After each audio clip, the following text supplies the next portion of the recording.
আহারে আমি যখন মাদ্রাসা বন্ধ দিলাম সেদিন ঢাকার সাভার এলাকায় আমার মাহফিল ছিল। মাহফিল শেষ করে আমি রাত্রিবেলায় মাদ্রাসায় এসে ঢুকলাম, তখন 3টা সাড়ে 3টা বাজে। মাদ্রাসায় ঢুকে দেখি সব বাচ্চারা চলে গেছে। ছোট্ট একটা বাচ্চা আমার মাদ্রাসার বাবুর্চির সাথে ঘুমায়। বাবুর্চিরে ডাক দিয়ে উঠাইলাম, কিরে বেটা এই বাচ্চাটা বাড়িতে যায় নাই কেন? বাবুর্চি আবার দিকে তাকায় কান্না করে আর বলে, হুজুর আমি জানি না, আপনি ওরে ঘুম থেকে উঠে জিজ্ঞাসা কর। আমি বাচ্চাটারে ঘুম থেকে উঠেইলাম, কিরে বাবা বল, কেন তুই বাড়িতে যাস না? বাচ্চাটা আমার দিকে তাকায় ফেল ফেল করে কাঁদে আর বলে, হুজুর আমি কই যাব হুজুর, আমার তো বাবা না,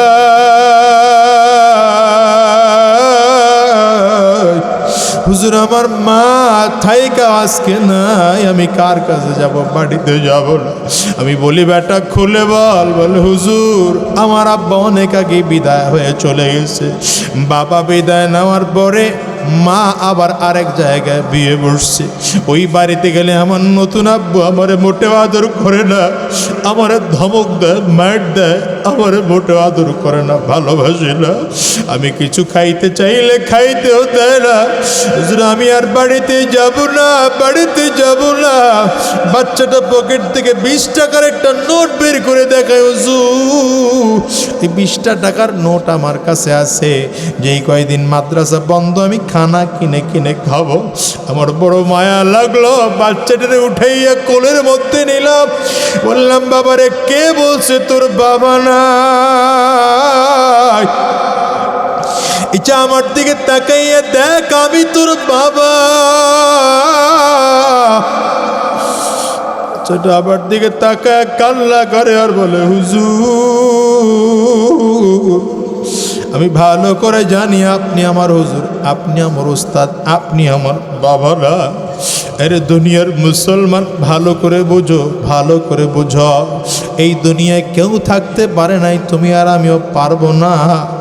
মুসলমান যত আছে হিসাব মিলাও দুনিয়ার সব কিছু আহারে ছেড়ে একদিন দুনিয়ার থেকে বিদায় নিয়ে চলে যাওয়া লাগবে। খেয়াল করে দেখো, পিছন দিকে তাকায় দেখো, তুমি আর আমার বাবা অনেকে বিদায় হয়ে গেছে। কত মানুষের এই মজলিসে বাবা নাই, কত মানুষের মা নাই, আছে না নাই? চিল্লায় চিল্লায় জোরে বলেন। কত মানুষ আছে বাবা হারা, কত মানুষ আছে মা হারা। রে যুবক আজকের এই মাহফিলটার মধ্যে এমন মানুষ আছেন না নাই? চিল্লায় বল। আমিও তো একজন মাহারা মানুষ। আমি প্রায় বলি, আজকেও বলি রে মুসলমান, এই মাহফিলটার মোনাজাত করে দিলে বাসায় যাইবা, হয়তো দরজার মধ্যে টোকা দিবা, তোমার মা দরজা খুলবে। আমি আজাদের ঘরে কিন্তু মা নাই। বাসায় গিয়ে দরজার মধ্যে টোকা দিলে আমার মা দরজা খুলবে না। এর যুবক খেয়াল করো, তোমার আমার মা এখানে নাই, এমন আছে না নাই? আছে না নাই? জোরে বলো। আজকের এই মসজিদটার মধ্যে এমন লোক খুঁজলে পাওয়া যাবে যাদের বাবাও নাই, যাদের মাও নাই। যুবক রে, তোমার কাছে কথাটা হাসির হতে পারে, তোমার কাছে কথাটা বিরক্তির হতে পারে, কিন্তু যখন তুমি বড় হইবা, বাবা আর মা হারাইবা, তখন বুঝবা এটা কত কষ্টে।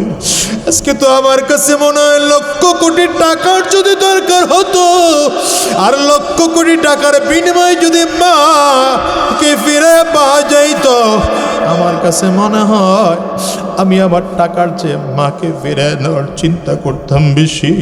এর যুবকরে, আজকের এই মজলিসটার মধ্যে আমার বাজানদের কার কার মা না? একটু হাতটা উঁচা করে দেখা। কার কার বাবা নাই? আপনারাও হাত উঁচা করে দেখান, হাতটা উঁচা করে রাখেন। আমার যুবকগুলো তাকায় তাকায় দেখু, মা হারা মানুষগুলো কিভাবে কান্দে, বাবা হারা মানুষগুলো কেমনে কান্দে। এই যুবকরে আমি তোমারে কেমনে বুঝাবো জানি না। এই মানুষগুলো হাত তুলে রাখছে, এদের চেহারার দিকে একটা বার একটু তাকাও। এদের কারো চক্ষুগুলো লাল হয়ে গেছে, কারো চোখের কুটায় পানি জমে গেছে, কারো চোখ দিয়ে গাল বেয়ে বেয়ে পানি পড়ে। তাকে দেখে এদের বাবাও নাই, এদের মাও নাই। যারা বাবার মার সাথে বেয়াদবি করো, আল্লাহর কসম করে বলি ভালো হয়ে যাও, ভালো হয়ে যাও। বাসায় গিয়া মায়ের পাও দুইটা জড়ায় দইরা মাফ চাওয়ার কাঁদবা, বাবার পাও দুইটা জড়ায় দইরা কাঁদবার মাফ চাইবা। মুসলমান ভালো করে মনে রাখো, জীবনে উল্টো পাল্টা লাইনে চইল না, শয়তানি রাস্তায় চইল না। আজকের এই মাহফিলটা তোমার আমার জীবনের শেষ মাহফিলও হতে পারে। আজকের এই মোনাজাতটাও তোমার আমার জীবনের শেষ মোনাজাত হতে পারে। পারে কিনা আওয়াজ করে চিল্লায় বলো। বুঝো, ভালো করে বুঝো, কথাগুলো দিলের কান দিয়ে শ্রবণ করার চেষ্টা করো। আজকের এই মাহফিলটার মধ্যে যারা আসছো, আমি তো প্রায় বলি রে ভাই, আমার মাদ্রাসার এক ছাত্র ছিল। আহারে, আমি যখন মাদ্রাসা বন্ধ দিলাম, সেদিন ঢাকা সাভার এলাকায় আমার মাহফিল ছিল। মাহফিল শেষ করে আমি রাত্রিবেলায় মাদ্রাসায় এসে ঢুকলাম, তখন 3টা সাড়ে 3টা বাজে। মাদ্রাসায় ঢুকে দেখি সব বাচ্চারা চলে গেছে। ছোট্ট একটা বাচ্চা আমার মাদ্রাসার বাবুর্চির সাথে ঘুমায়। বাবুর্চিরে ডাক দিয়ে উঠাইলাম, কিরে বেটা, এই বাচ্চাটা বাড়িতে যায় নাই কেন? বাবুর্চি আবার দিকে তাকায় কান্না করে আর বলে, হুজুর আমি জানি না, আপনি ওরে ঘুম থেকে উঠে জিজ্ঞাসা কর। আমি বাচ্চাটারে ঘুম থেকে উঠেইলাম, কিরে বাবা বল, কেন তুই বাড়িতে যাস না? বাচ্চাটা আমার দিকে তাকায় ফেল ফেল করে কাঁদে আর বলে, হুজুর আমি কই যাব হুজুর, আমার তো বাবা না।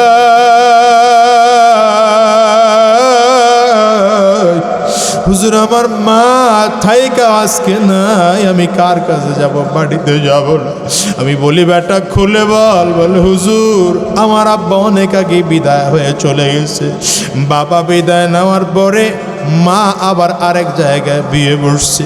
ওই বাড়িতে গেলে আমার নতুন আব্বু আমারে মোটেও আদর করে না, আমারে ধমক দেয়, মার দেয়, আমারে মোটেও আদর করে না, ভালোবাসে না। আমি কিছু খাইতে চাইলে খাইতেও দেয় না।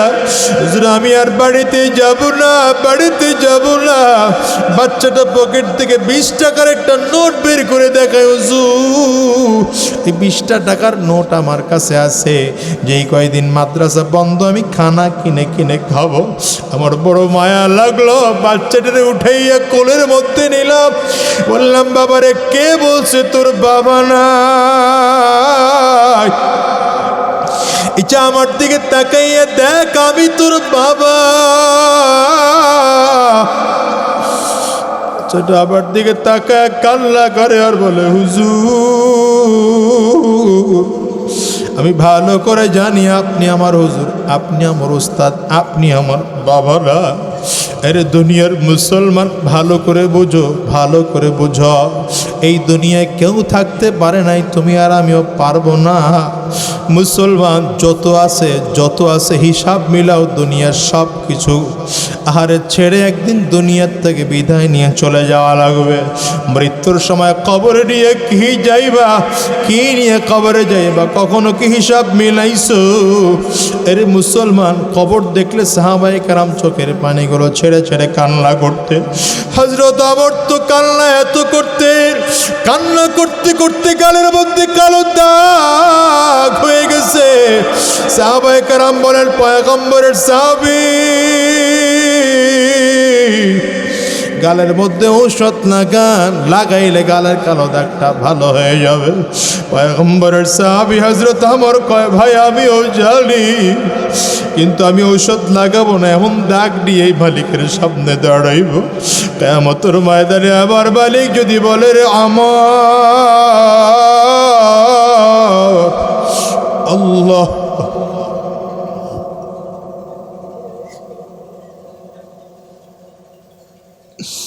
কি নিয়ে আমার কাছে আসছো রে আমার?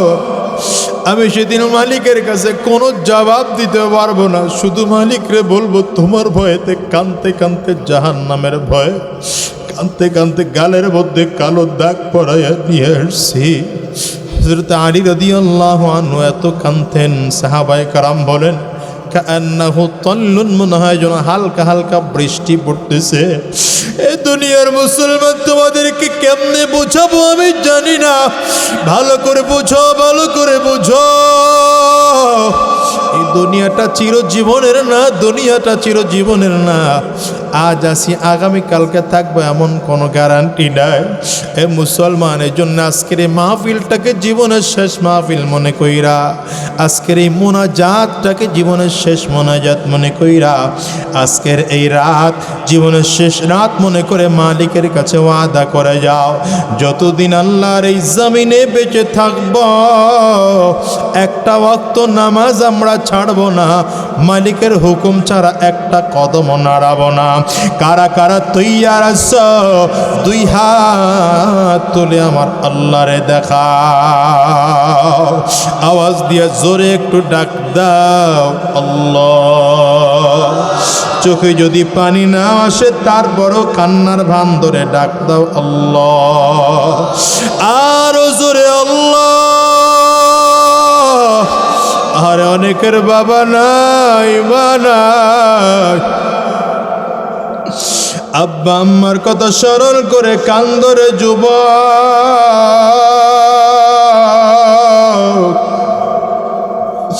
চোখে পানি না আসলে ডানে আর বামে তাকাও, কার চোখে পানি?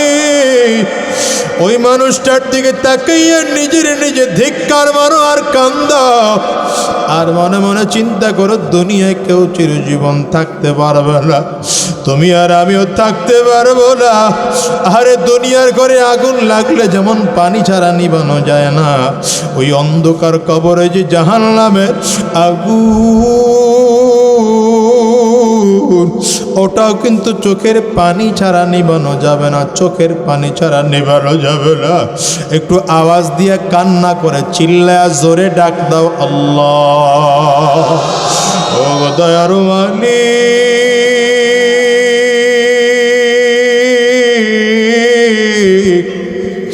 তোমার যতগুলো গোলাম আছে আজকে দুইটা হাত উঁচা করে কান্না করতেছে, মেহেরবানি করে জিন্দেগির গুনাহগুলো মাফ করে দাও, মেহেরবানি করে জিন্দেগির গুনাহগুলো মাফ করে দাও। আয় আল্লাহ, মেহেরবানি করে জিন্দেগির গুনাহগুলো মাফ করে দাও, আমাদেরকে কবুল করে নাও। চিৎকার করে বলো আমিন, আরো জোরে বলো আল্লাহুম্মা আমিন। اللهم صل على محمد وعلى آل محمد كما صليت على إبراهيم وعلى آل إبراهيم إنك حميد مجيد اللهم بارك على محمد وعلى آل محمد كما باركت على إبراهيم وعلى آل إبراهيم إنك حميد مجيد لا إله إلا الله জোরে জবান খুলে আওয়াজ দিয়ে সকলে লা ইলাহা ইল্লাল্লাহ। সাউন্ড বাড়াও না। লা ইলাহা ইল্লাল্লাহ, লা ইলাহা ইল্লাল্লাহ, লা ইলাহা ইল্লাল্লাহ, লা ইলাহা ইল্লাল্লাহ, লা ইলাহা ইল্লাল্লাহ।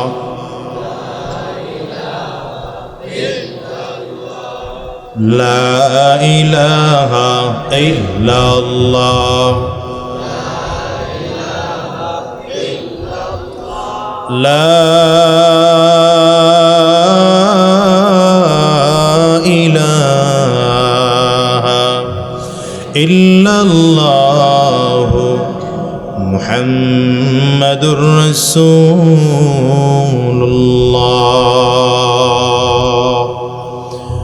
আলহামদুলিল্লাহ, মহান রব্বুল ইজ্জত আল্লাহ জাল্লা শানহুর দরবারে অসংখ্য শুকর ও সাজুদ যে মৌলাই করিম আপনাকে আমাকে অত্যন্ত দয়া করে মায়া করে মহাব্বত করে ভালোবেসে আজকের এই কোরআনী মজলিসে জান্নাতি বাগান ইমানদারদের মজলিস আল্লাহ ওয়ালাদের মজলিসে বিশেষ করে আল্লাহ পাকের জাকিরিন ও শাকিরিন বান্দাদের মজলিসে যে আল্লাহ তাআলা আপনাকে আমাকে আসার বসার তৌফিক দান করেছেন সে মহান রব্বুল ইজ্জত ওয়াল জালালের দরবারে শুকর আদায় করি। আমরা সকলেই জবান খুলে আওয়াজ দিয়ে চিৎকার করে জোরে সোরে বলি আলহামদুলিল্লাহ। এই দুনিয়ায় আমরা একদিন কেউ ছিলাম না, আজ আসি, ভবিষ্যতে এমন একটা দিন আসবে যেদিন আমরা কেউ থাকবো না, ঠিক না বে ঠিক? পৃথিবীর সব কিছুর নিশ্চয়তা, কোনো কিছুর নিশ্চয়তা নেই, কিন্তু মৃত্যুর নিশ্চয়তা আছে, কি ঠিক না বে ঠিক? অর্থাৎ আপনি যদি বলেন আমি আগামীকাল অমুক এই কাজটা করব, আপনি আদৌ কাজটা করতে পারবেন কি পারবেন না সন্দেহ আছে। আপনি যদি নিয়ত করেন আগামীকাল আমি ঢাকায় যাব, আপনি ঢাকায় যেতে পারবেন কি পারবেন না সন্দেহ আছে। আপনি বললেন আমি অমুক বাড়িটা করব, বাড়িটা করতে পারবেন কি না সন্দেহ আছে। পৃথিবীর কোনো জিনিস আপনি নিশ্চিত করে বলতে পারবেন না যে আমি আগামীকাল অমুক কাজটা করব, আমি আগামীকাল অমুক জায়গায় যাব, আমি অমুক বাড়িটা করব। নিয়ত করতে পারি কিন্তু নিশ্চিত কথা বলে না, জোরে বলেন নিশ্চিত না, কি ঠিক না বেটি? আপনি চিন্তা করলেন আমি অমুক দিন এই জায়গাটা কিনব, নিশ্চিত না, নিয়ত করলেন। কিন্তু আমরা এই হায়াত ছেড়ে একদিন আমাদের দুনিয়ার থেকে বিদায় নিতে হবে, এর মধ্যে কোনো সন্দেহ আছে? জোরে বলেন, আওয়াজ করে বলেন, কোনো সন্দেহ আছে? পৃথিবীর যত আবিষ্কারক আছে দেখেন, খুব ভালো করে বুঝেন। এক নম্বর হলো আমি আগামীতে কি কি করব, যত প্ল্যান আছে সব কিছুর নিশ্চিত না, কিন্তু মৃত্যু আমার নিশ্চিত, ঠিক না? দ্বিতীয় নম্বর, এই মাইক যে বানাইছে, এই মাইকের একটা মেয়াদ আছে, মেয়াদের আগে মাইক বন্ধ হবে না, কথা বলে না। এই মাইকটা যতক্ষণ কারেন্ট আছে ততক্ষণ চলবে, তার যতক্ষণ পর্যন্ত নষ্ট না হয় ততক্ষণ চলবে, কি কথা বলেন না কেন? কোম্পানিওয়ালা এই মাইকের একটা ওয়ারেন্টি কার্ড বা গ্যারান্টি দিছে, এই লাইটের একটা ওয়ারেন্টি গ্যারান্টি আছে, কথা বলেন না কেন? আছে না নাই? হ্যাঁ, এই যে পর্দা বা উপরের শামিয়ানা, এটার একটা গ্যারান্টি আছে, 5 মাস 6 মাস 1 বছর বা এই একটা টাইম ব্যবহার করা যায়। পৃথিবীর সব কিছুর একটা সময়সীমা আছে, তো বলেন আপনার আমার হায়াতের সময়সীমা কি? বলেন না, আছে? এখানে বসলাম, বলেন এই মাহফিলের শেষ পর্যন্ত এই বক্সটা এরকমই থাকবে, কথা বলে না? কথা বুঝেন না মনে হয়? এই শামিয়ানাগুলো এমনই থাকবে, মাউথটা এমনই থাকবে, কিন্তু আপনি আমি আলোচনার শেষ পর্যন্ত থাকব, নিশ্চয়তা আছে? হ্যাঁ, ইদা জাআ আজালুহুম লা ইস্তাখিরুনা সাআতাও ওয়ালা ইস্তাকদিমুন।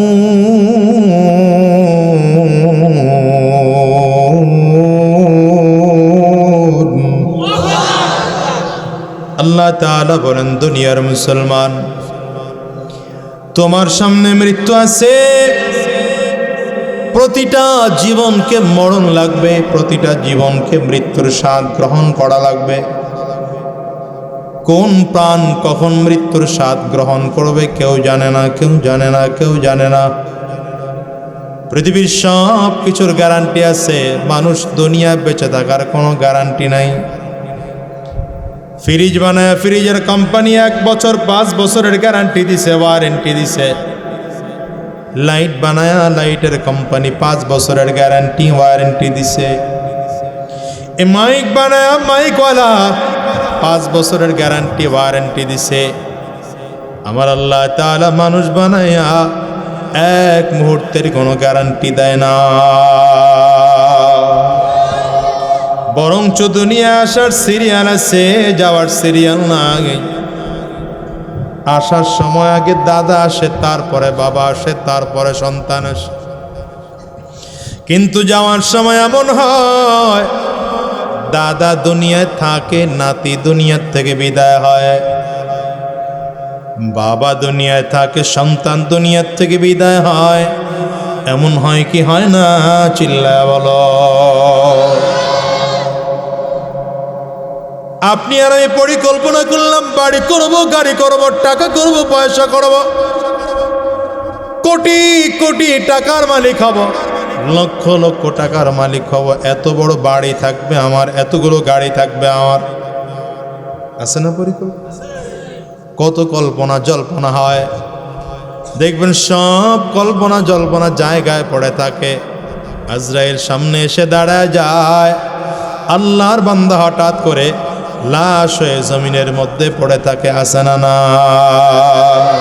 মৌত জিস দিন আ গই দুনিয়া কি দৌলত क्या हुई दुनिया की दौलत क्या हुई, रूह तन से उड़ गई मुर्दा की हालत क्या हुई, मुर्दा की हालत क्या हुई।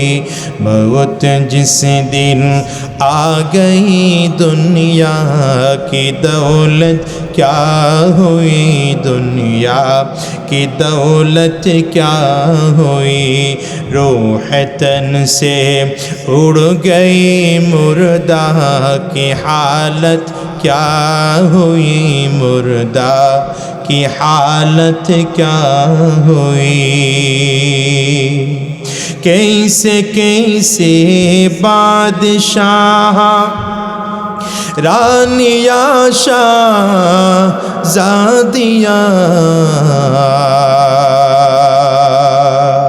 कैसे कैसे बादशाह रानिया शाहज़ादियाँ, उम्दा उम्दा बालखाना ज़ीब ज़ीनत क्या हुई, ज़ीब ज़ीनत क्या हुई। मौत जिस दिन आ गई दुनिया की दौलत क्या हुई, दुनिया की दौलत क्या हुई, रूह तन से उड़ गई मुर्दा की हालत क्या हुई, मुर्दा की हालत क्या हुई। তাকিয়ে দেখো, কেউ অবস্থা ভালো না। কত মানুষ দুনিয়ার থেকে বিদায় হয়ে গেছে, কোটি কোটি টাকার মালিক বিছানায় পড়ে আছে। আছে না নাই? লক্ষ লক্ষ টাকার মালিক ছিল, তাকিয়ে দেখো আজকে তার কবরের চিহ্ন দুনিয়ায় খুঁজে পাওয়া যাবে না। কত কোটি কোটি টাকার মালিক আছে, লঞ্চে ডুবে বা স্টিমারে ট্রলারে ডুবে নদীর মধ্যে বিদায় হয়ে গেছে। বছরকে বছর হয়ে গেল, লাশ পর্যন্ত খুঁজে পাওয়া যায় না। মাছে আর বনের জন্য লোকজন খায় ফেলছে। ওই নদীর মধ্যে পানির মধ্যে পচতে পচতে লাশ দুনিয়ার থেকে শেষ হয়ে গেছে, অস্তিত্ব খুঁজে পাওয়া যায় না। বোঝা গেল আমরা দুনিয়ায় যারা আছি চিরজীবন দুনিয়া থাকবো না, মরতে হবে একদিন। আওয়াজ করে বলেন ঠিক কিনা? কেউ মরতে চায় না দুনিয়া, জানে মরা লাগবে, তারপরেও কেউ মরতে চায় না। কথা কান্না কেন? জানে মরতে চায় না। মুসা আলাইহিস সালামের কাছে আজরাইল আসছে। আজরাইল এসে দাঁড়ায় বলে, জান কবজ করবো, আপনার হায়াত শেষ হয়ে গেছে, চলে যেতে হবে। কই যায়? এই কি বলো, আমার কি কাজটা কি তোমার এখন? এটা আমনে কবেন, কয় না কবে কি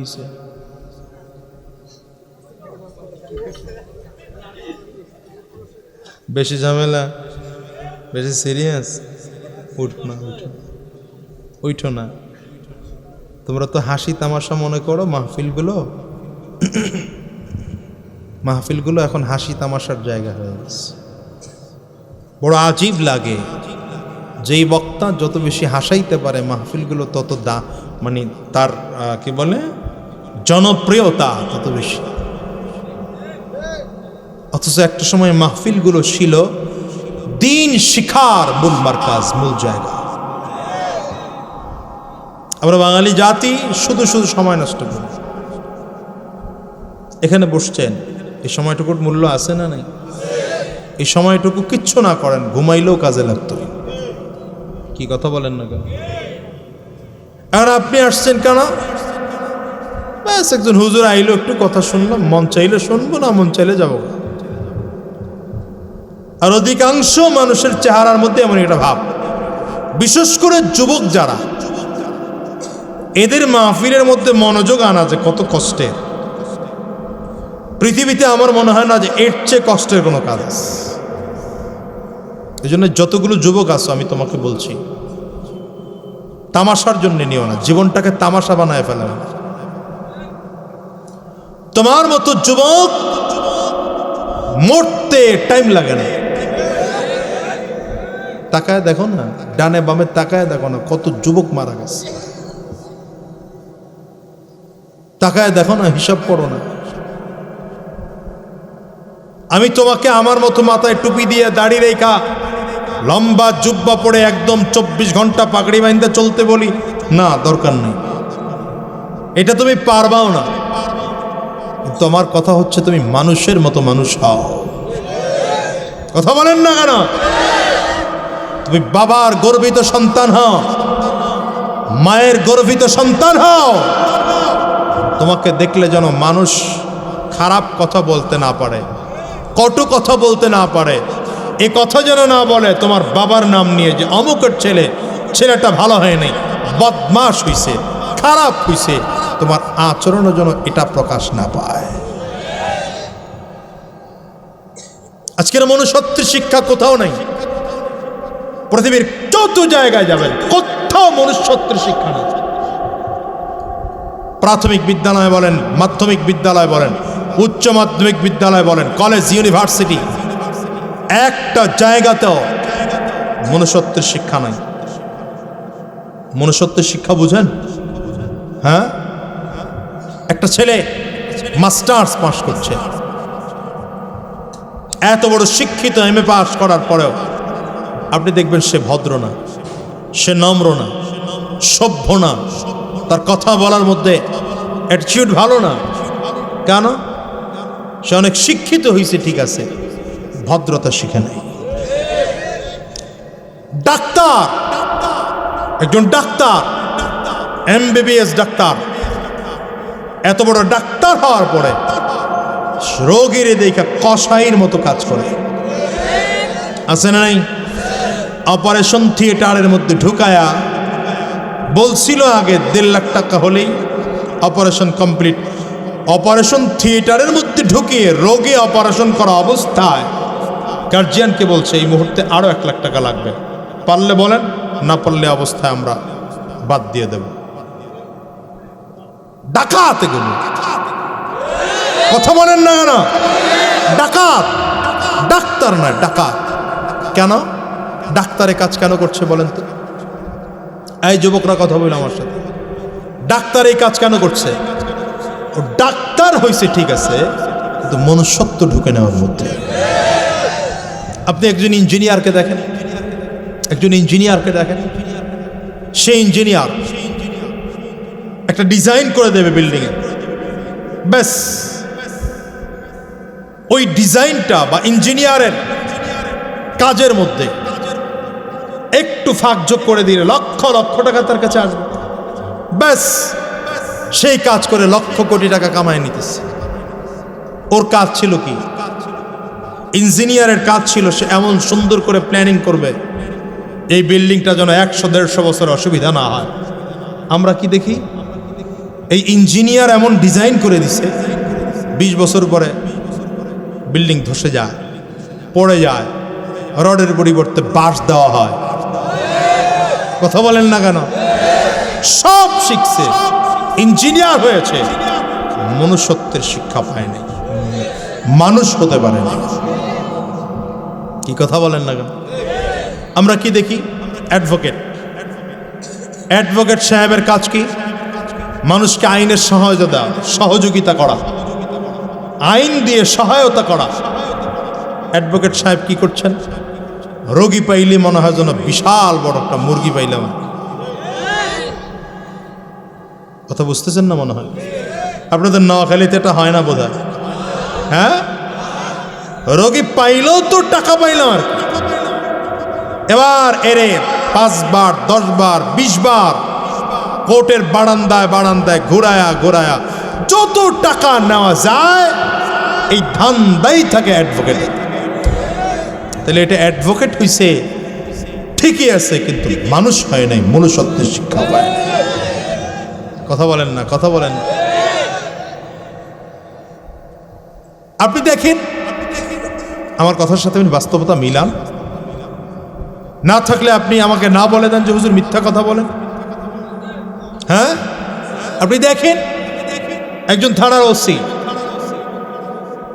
থানার একজন ওসি সাহেব, একজন ডিসি সাহেব কি পরিমাণ শিক্ষিত হয়।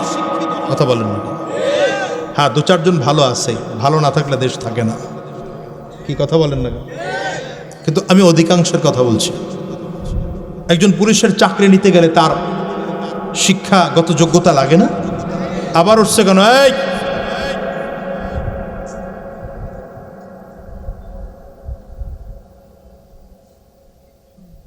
বসো, ভালো করে বসো, ভালো করে বসো। আফসোস লাগে, তামাশা বানায় ফেলেছি মাহফিল। মানে মন চাইলেও উঠলাম গেলাম, এই সেই, কেউ শীতয়ে থাকবে, কাইতয়ে থাকবে, বেকায়া থাকবে, তেরায় থাকবে, চলতেছে তখন এটা। আর আমাদের দেশের একদল বক্তা বের হয়ে গেছে, ভ্যাংসাইয়া স্যাংসাইয়া, কুকুরে কেমনে হাঁটে, শয়তানে কেমনে মুতে, এগুলো সব স্টেজে এসে অভিনয় করে। নাই, কে বলেছে তোমাকে ইসলামের নাম দিয়ে এ সমস্ত কাজ করতে? মাহফিলের মঞ্চ বাদ দিয়ে তুমি নাটকের মঞ্চে গিয়ে নাটক করো। হ্যাঁ, মজাক আছে, মজাক আছে, ইসলামে মজাক আছে, সেই মজাকের লিমিটেশন আছে। কি মজাক করছেন আমার নবী? মজাক করছেন তো? আমার নবীও সাহাবায়ে কেরামদের সাথে মজাক করতেন। ইসলাম মানে এই না একেবারে গম্ভীর হয়ে বসে থাকবা, এটাও ইসলাম না। ইসলাম ন্যাচারাল, ইসলাম কালচারাল। তোরা কথা বলস কেন? বলতো কথা শুনবি না তোরা?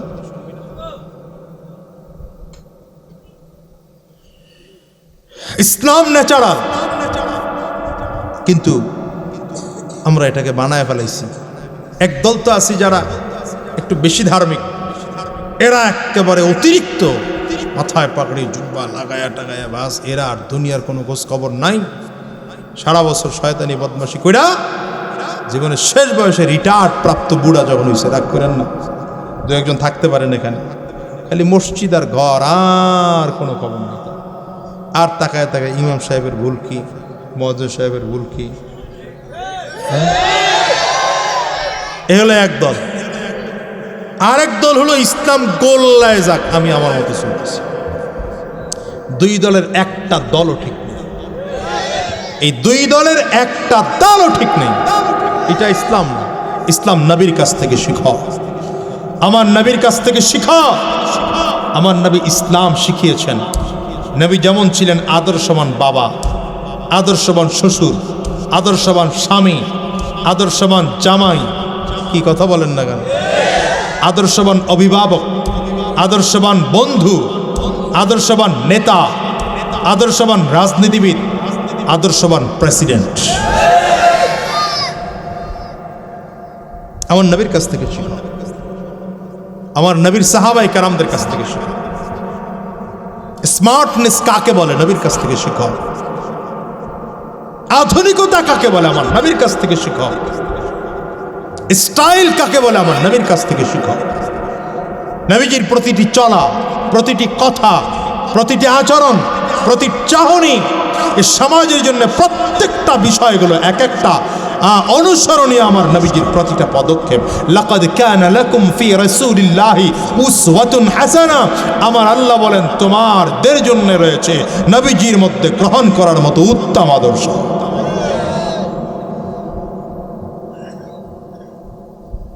তো বলছিলাম এই পুলিশ একজন ওসি হয়েছে নাকি, একজন কনস্টেবল থেকে শুরু করে একদম উঁচু পর্যন্ত, অথবা একজন ডিসি হয়েছে। এত বিশাল পদমর্যাদায় যাওয়ার পরেও তিনি টাকার লোভ সামলাতে পারেন না। কথা বলেন না? মানুষের কাছ থেকে অবস্থান অনুযায়ী টাকা খায়। কেউ তো 20,000 দিলে খুশি, কেউ 50 দিলে খুশি, কেউ 1 লাখের নিচে হলে খুশি না, উপরে হলে খুশি, কেউ 5 লাখের উপরে হলে খুশি, নিচে হলে খুশি না। কেন? আপনি সব হয়েছেন, পুলিশ হয়েছেন, ওসি হয়েছেন, আপনি বিশাল বড় ডিসি হয়েছেন, সব কিছু হয়েছেন, আপনি এখন পর্যন্ত মানুষ হতে পারেন নাই। এই যে আমরা যাদেরকে ভোট দিয়ে দিয়ে খালি বানাই, 5 বছর পরে পরে আসলে এগোড়ায় আমরা খালি ভোট দেই। আপনাদের দায়িত্ব আর কি, আপনাদের দায়িত্ব 5 বছর পরে একটা ভোট দিবেন। ওই 5 বছর পরে ভোটটা দেওয়ার জন্য 1000 টাকার একটা নোট খায়, অনেকে 500 টাকার একটা নোট খায়।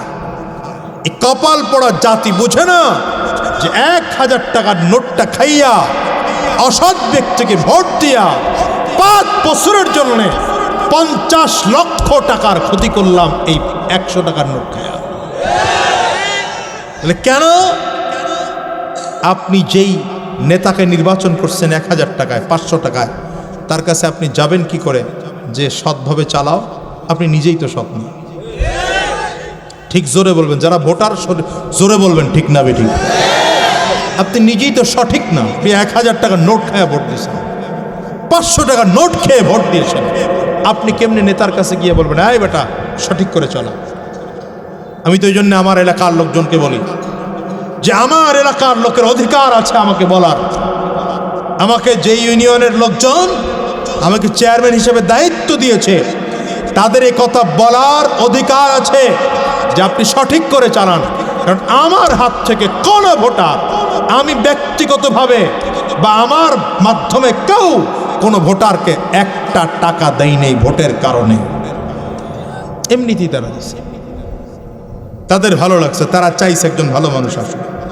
তাদের অধিকার আছে বলার যে হুজুর সঠিকভাবে চালান। কথা বলেন না কেন? এবার আপনি বলেন, একজন মসজিদের ইমাম নিয়োগ দিতে গিয়া কত চিন্তা করি আমরা, করি কিনা? কথা বলেন না কেন? আশপাশ থেকে 4-5 মসজিদের ইমাম সবকে নিয়ে আসি, হুজুর আপনার একটু ইন্টারভিউ নেবেন, আজকে এই মসজিদের ইমাম নেব।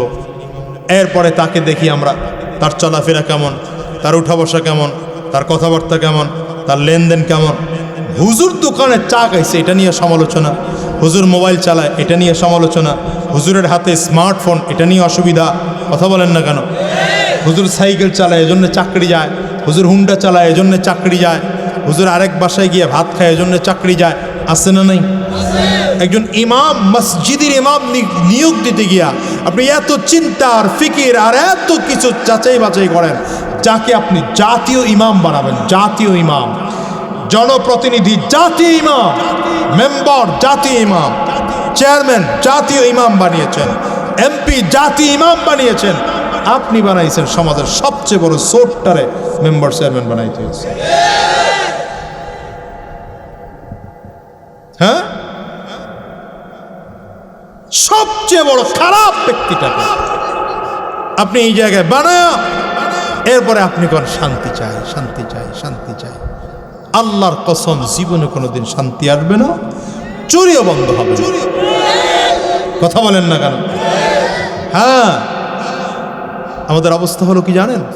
বড় বড় স্টিমারগুলো দেখছেন, বড় জাহাজ, স্টিমার, লঞ্চ, এগুলোর সাইলেন্সার আছে উপরের দিকে। সাইলেন্সারগুলো প্রচণ্ড গরম হয়, ধোঁয়া উড়ে যেটা দিয়ে। চিনছেন নাকি? এক বোকায় গিয়া মনে করেন সাইলেন্সারের সাথে পিঠ ঠেকায়া চিল্লাইতেছে, পিঠ পুড়ে গেল রে, পিঠ পুড়ে গেল রে, আমারে বাঁচা। একজন গিয়া বলে, আহাম্মক তুই তো পিঠটা সরায় ফেললি, পিঠটা ঠিক হয়ে যায়। না, পিঠ সরাবো না, পিঠ। আমাদের অবস্থা হলো এটা, আমাদের অবস্থা এখন এটা। আমরা শান্তি চাই, শান্তি চাই, চিল্লাইতেছে শান্তি চাই। তো হুজুর বলে কুফর ছেড়ে দে, না এটা ছাড়বো না। কোরআন ধর, না এটা ধরবো না। ইসলাম মান, না মানবো না। শয়তানি ছেড়ে দে, না এটা ছাড়বো না। কথা বলেন, আপনি পাবেন কোত্থেকে ইসলাম? শান্তি, শান্তি পাবেন কোত্থেকে? অনেক কথা বলে ফেললাম, এই জন্যে বলবো মাহফিলগুলোকে ক্লাস মনে করবেন, মাহফিলগুলোকে ক্লাসরুম মনে করবেন। আমার কথার 20 মিনিট হয়ে গেছে, প্রয়োজনে আর 20 মিনিট কথা বলবেন, কিন্তু এর পরেও আমি চাই 100% মনোযোগী অন্তত কিছু শ্রোতা। এখান থেকে আমিও কিছু দিয়ে যেতে চাই, আর আপনাদেরকে বলবো আপনারাও এই পণ করুন, আমরাও কিছু নিয়ে যেতে চাই। ঠিক আছে তো? ইনশাআল্লাহ একমত? কারা কারা 2 হাত উত্তোলন করুন, আল্লাহ কবুল করুন, আমিন বলেন। আর জোরে বসেন, একজন লোক উঠোউঠি করবেন না, এদিক সেদিক তাকানো বন্ধ করে দেন। আমি খেয়াল করছি কেউ উঠেন নাই, বরং চাইসে বসছেন। 2-1 জন একটু এদিক সেদিক করবে, তারপরেও এটা না করা যাবে না। ঠিক আছে ইনশাআল্লাহ?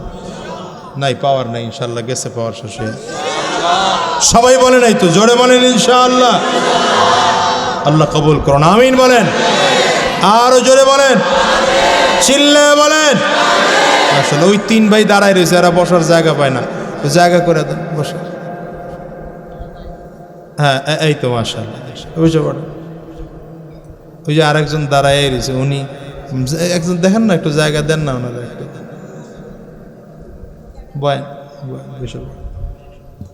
হুজুরগুর মতো এত আদর করে কেউ বলবে না ভাই। আলেমদের দিলে আপনাদের জন্য কত ব্যথা, এটা বোঝানো সম্ভব না। এই ব্যথা নিয়ে কথা বলতে গেলে 1 ঘন্টা কথা বলতে হবে। আজকে সারা দিন আমি আমার পরিষদের কাজ শেষ করছি, আসরের নামাজ বরিশাল থেকে রওনা করছি।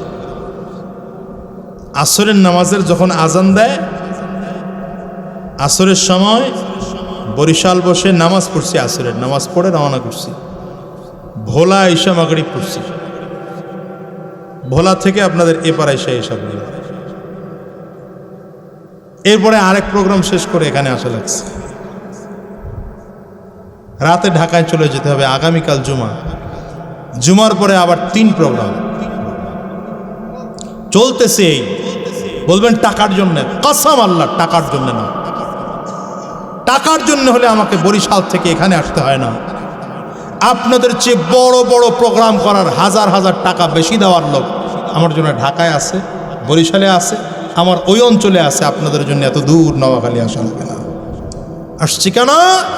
দিনের ওই 2টা কথা বলার জন্য। আমার কথায় যদি একজন মানুষের দিল নরম হয়, একজন মানুষের যদি নামাজের দিকে আগ্রহ জাগে, আল্লাহর কসম করে বলে এটা আমার নিজের জন্য নাজাতের ওসিলা মনে করি। বিশ্বাস করেন আর না করেন, এটাই বাস্তব কথা, এটাই বাস্তব কথা।